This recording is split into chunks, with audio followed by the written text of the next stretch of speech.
Fields and Washington Post columnist Michael Gerson. David Brooks is away this week. Welcome, gentlemen.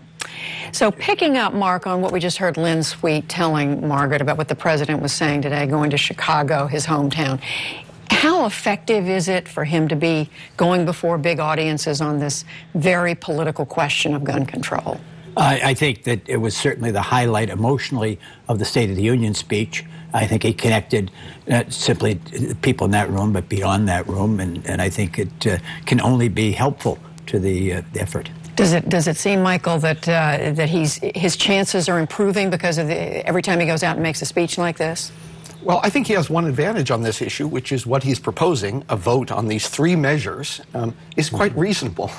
That's not an ideologically ambitious ask here. This debate has swung so far one direction that even these incremental, prudent measures are seen as controversial. And I think he has every right to push for an up or down vote on these issues. I think he's most likely to make progress on the background checks. But this, I think, is a strong issue for him. Well, it clearly was the emotional, as you suggested, Mark, the emotional high point of the State of the Union. What other was there another takeaway from the President's State of the Union speech? Well, I mean, the President, there's only been one memorable State of the Union speech that in my lifetime, and that was FDR's 1941 Four Freedoms speech, that really went on and listed in the history books. I thought the President's proposals, particularly for preschool education, and it's sort of directed to helping those less fortunate. I thought his idea on the high school, that there be training and partnership, training for manufacturing and skilled jobs, sort of abandoning or at least putting aside the idea that everybody has to go to college for 4 years.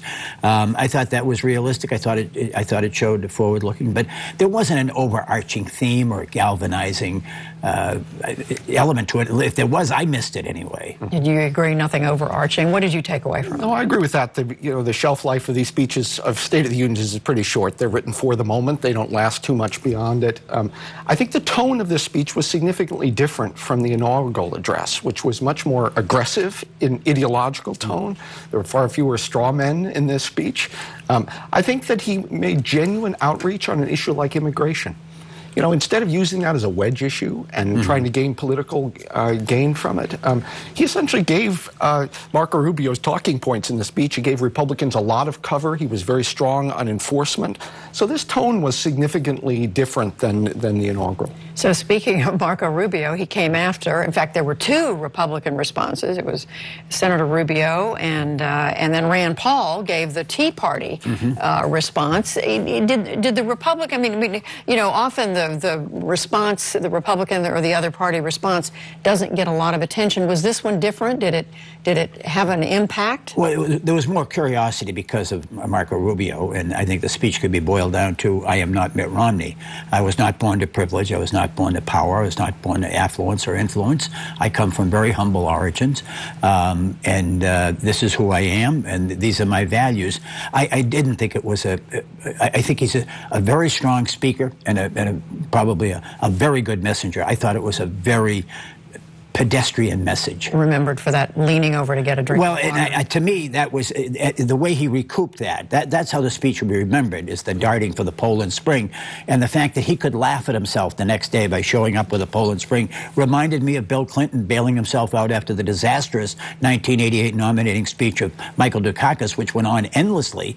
And the next night, 2 nights later on the Tonight Show, Bill Clinton said, that was not the best hour of my life. It was probably not even the best hour and a half.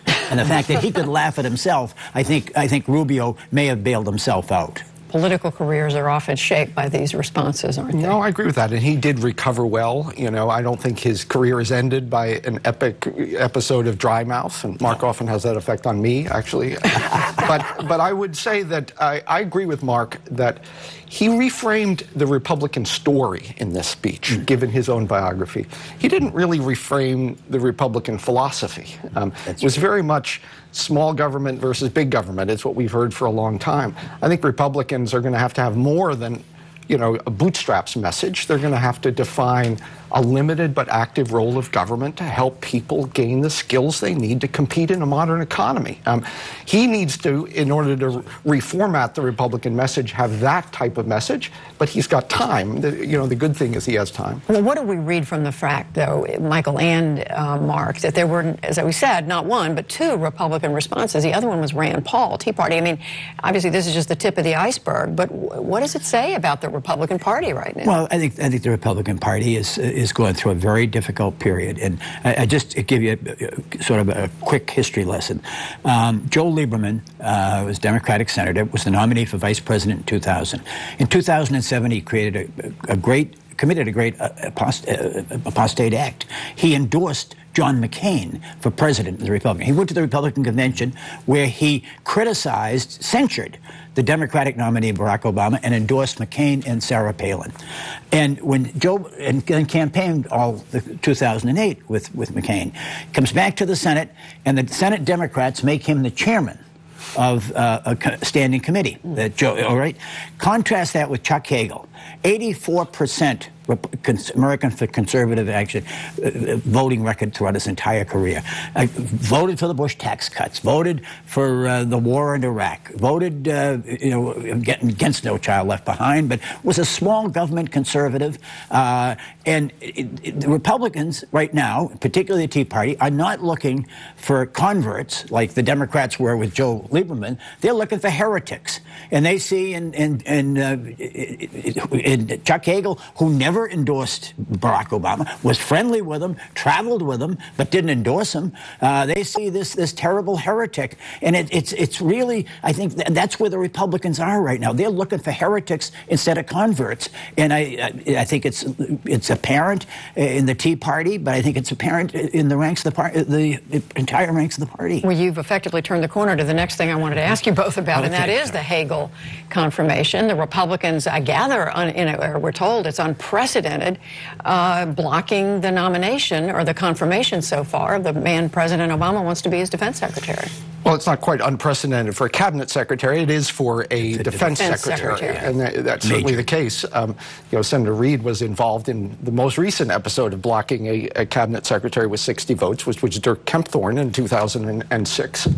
So it's confirmed a voice vote. Right. Yeah. No, he eventually did after he got what he wanted for Nevada in that case. So these things are not, politics is not unprecedented in the nomination process.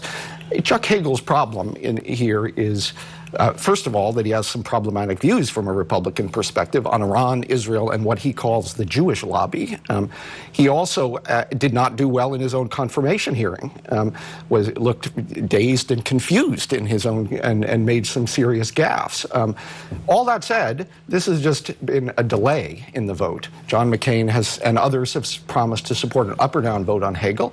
He'll be confirmed, which I think is an affirmation the president generally gets his choice for a nominee, even if they're a second-rate nominee. Does somebody pay a price, though, for all this? Yeah, no, I think that John McCain's paid a price already this week. I mean, Judy, he said at the beginning of the week that Chuck Hagel had answered all the queries that were put before him. Then he berated Ted Cruz, the senator from Texas, for suggesting that Hagel may have had some money from North Korea or Iran or Saudi Arabia with absolutely no basis.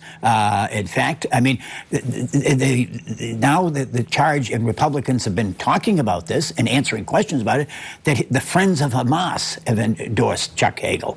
I mean, there is no Friends of Hamas. Nobody can find them. There's no such organization. And Rand Paul saying if this is true, it's a very serious thing. It's a terrible, terrible chapter. Bill Cohen, Republican Secretary for whom? For the country and for the Republican Party. I mean, they're going through a terrible exercise. Do you agree the Republicans are hurt over this episode? I think in the short term, not the long term. But I would say there's a serious problem here that the next Secretary of Defense is going to have to sell defense cuts to the Republicans. And there's not much trust that Chuck Hagel has with Republicans, having made a second career attacking his party after he left government. I think this is a strange choice in order to do that particular purpose. Well, meanwhile, we are just, what, 2 weeks away, Mark, from across-the-board budget cuts taking effect, the so-called sequester. It would be cuts in the domestic spending, cuts in $85 billion in both domestic and defense military spending. Congress has left town for more than a week. What's going to happen? The sequester will set in on the 1st of March. And the cuts will come, and we will feel it because the administration will be in the position of selecting where, to some degree, controlling where those cuts are, although that it's limited by the legislation. But they will be felt by people, and there will be dislocation, there will be discomfort, and there will be suffering. And the CBO has predicted, Judy, if it goes through, the sequester goes through, it could cut the economic growth in the country by 1/2 this year. So I mean, so it happens, and then what? I mean, we have all sides are responsible for this in approving it. All sides seem resigned to it. But if you look at it from the outside, it's just insane. It's crazy to make across-the-board cuts. Because each side is blaming the other. Exactly. Republicans are saying it's the president's fault, the president. Right, exactly. And then, but we enter a process by which we then immediately embark, once this goes in, the sequester goes in, on another economic debate on the continuing resolution, which is at the end of March. And the argument, that then becomes the big economic argument. And the question is whether you might be able to fold in the sequester and the continuing resolution and do something that moves beyond both of them. But if you're an ordinary American, average person sitting out there listening to all this, are you affected by this, Mark? Sure. Well, if you fly, if you have special education students, 6.6 million will be touched by laying off teachers, some 7,600 teachers and teachers' aides. You'll be. You mean air traffic controllers? Air traffic controllers that will be affected. They'll be affected in Head Start departments, in community health centers, Judy. I mean, sure. And by the way, 165,000 less people will go on AIDS treatment internationally because of these kind of sequesters. Yeah. This is an abdication of moral decision-making by the part of the Congress, and you know, it's hard to justify. The one big difference is, maybe Michael and I don't disagree on this, and that is, I think the Republicans are going into this fight unilaterally disarmed. The Republicans in Congress are at their lowest point in the history of the Wall Street Journal NBC poll, and I just think they're in the battle of public opinion. They're going to be at an enormous. Congress is always at a disadvantage with a president in a situation like this, who is the one person who speaks for the entire nation in most people's eyes. And I just think the Republicans are in a terrible, terrible position. But I don't think Speaker Boehner has an option. The clock is ticking. 2 weeks to go. We shall see. Mark Shields, Michael Gerson, thank you both.